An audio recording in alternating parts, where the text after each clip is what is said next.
container running a Python crawler kept crashing after 2 hours. No error logs, just a kill. The team blamed a memory leak in their HTML parser. But the real culprit, they were storing every page's HTML in an in-memory list for deduplication, and the Bloom filter they thought they had was never initialized. After 50,000 pages, that list consumed 3.8 GB. Let's break down how to design a crawler that doesn't eat itself alive. Welcome to TheCodeForge. Before we dig into that production issue, let's cover design a web crawler.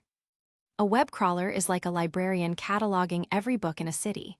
You can't run into every library at once, you'd get thrown out. So you plan a route, visit one library at a time, wait a bit between visits, and take notes on where to go next.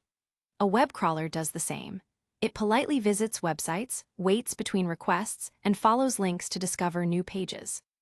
The frontier is the brain of your crawler. Without it, your crawler is a headless chicken. The naive approach is a FIFO queue, but that ignores politeness and priority. You need a priority queue that respects Robots.txt crawl delay and gives fresh content higher priority. The correct design, a set of per-domain queues, each with its own rate limiter. Here's the pseudocode for the scheduler. It uses Retries per-domain queues.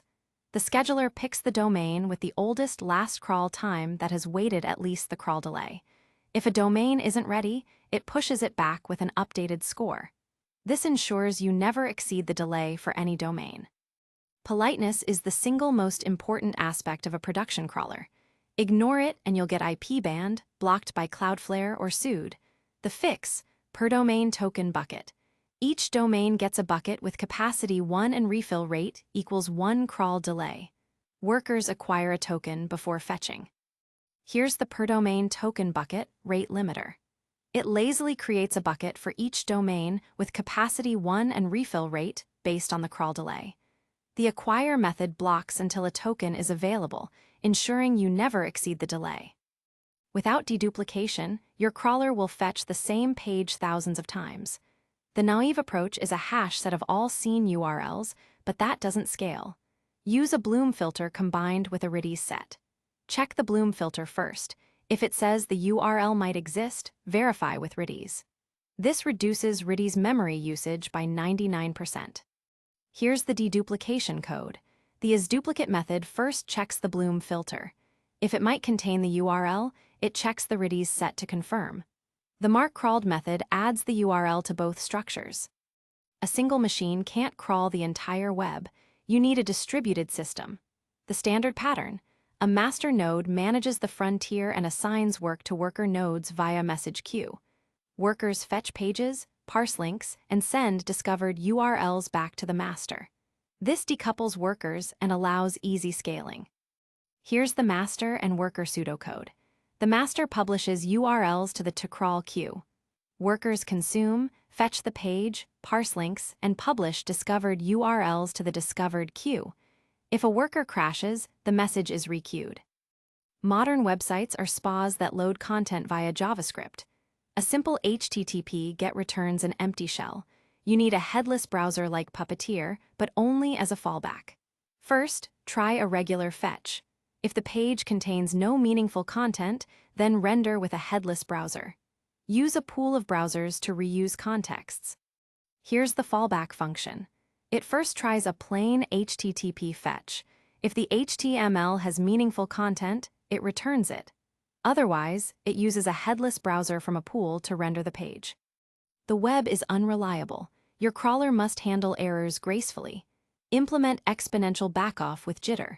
Start with 1 second, double each retry, cap at 60 seconds, and add random jitter. Max retries, 3 for transient errors, 0 for 4xx. For 429, respect the retry after header. Here's the retry logic. It handles 429 by sleeping for the retry after duration. For 5xx or network errors, it uses exponential backoff with jitter. After max retries, it throws. You need to store crawled pages for indexing or analysis. Use a distributed storage system like Simple Storage Service for raw HTML and a database like Cassandra for metadata. Partition by URL hash to distribute load evenly. Here's the storage code. It stores metadata in Cassandra and raw HTML in simple storage service. The URL hash is used as the partition key to avoid hot partitions. A crawler runs unattended for days. You need monitoring. Track pages crawled per second, error rate, queue depth, and memory usage. Alert on anomalies. Use structured logging and ship to Elasticsearch. Here's a health endpoint that reports the crawler's state. Frontier size, total crawled, error rate, queue depth, and memory usage. This is invaluable for debugging. This is the same issue we highlighted at the start. Here's exactly why that happened. The team thought they had a Bloom filter for deduplication, but it was never initialized, it was a no-op. So every page's HTML was stored in an in-memory list. After 50,000 pages, that list consumed 3.8 GB, causing the OOM kill. The fix was to implement a proper Bloom filter with a Retries backend. They also set a max memory per page to 1 MB and added a watchdog that logs memory usage every 1,000 pages. The key change was initializing the Bloom filter correctly. This is the exact mistake from the incident. The Bloom filter was declared but never initialized. The might contain method either threw an error or returned false, so every URL was considered new and stored in memory. If you use a single FIFO queue, a slow domain with a 10-second crawl delay blocks all other domains. Always use per domain queues with separate rate limiters. You must deduplicate at enqueue time, not just before fetch. Otherwise, the same URL gets enqueued multiple times by different workers, wasting resources. If workers are slower than the master, the to-crawl queue grows unbounded. Use a bounded queue with a max size. When full, the master pauses. Also monitor queue depth. The article's token bucket implementation assumes a synchronous consume method, but most production token bucket libraries, e.g., bottleneck for Node.js, purate limiter for Python, are asynchronous. Ensure your chosen library supports async await to avoid blocking the event loop. The article mentions deduplication but omits URL normalization. Without it, http://example, com and http://example, com/ are treated as different URLs. Normalize before deduplication to avoid redundant crawls. The article suggests caching Robots.txt for 24 hours, but some sites change rules frequently. A better approach is to cache with a TTL of 1 hour and refetch on 403.429, as mentioned. Also, respect sitemap directives in Robots.txt to discover URLs efficiently. To diagnose crawler issues, check the frontier size, total crawled, and per domain queue lengths. Use the health endpoint to get a quick snapshot. For memory issues, add a watchdog that logs memory every 1,000 pages. Let's run through some common interview questions. How handle 429 after every request?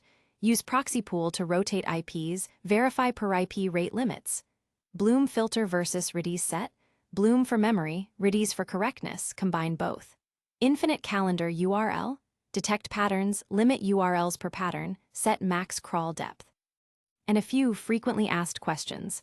How to respect Robots.txt? Fetch and parse cache with 24 HTTL, extract crawl delay. Crawler versus scraper. Crawler discovers pages, scraper extracts data, crawler may use scraper. Handle JavaScript pages, fallback to headless browser only when needed. Let's recap the key takeaways. Always respect Robots.txt and crawl delay. Use per domain queues with separate rate limiters to avoid starvation. Deduplicate URLs at enqueue time using a Bloom filter combined with a Retries set. Never use a headless browser for every page, only as a fallback. And monitor queue depth, error rate, and memory to catch issues early. Ready to go deeper? Up next, design Google Docs, then design Instagram, then design a distributed message queue. Find them all at TheCodeForge.io. Thanks for watching. The full article and code examples are covered in detail at TheCodeForge.io.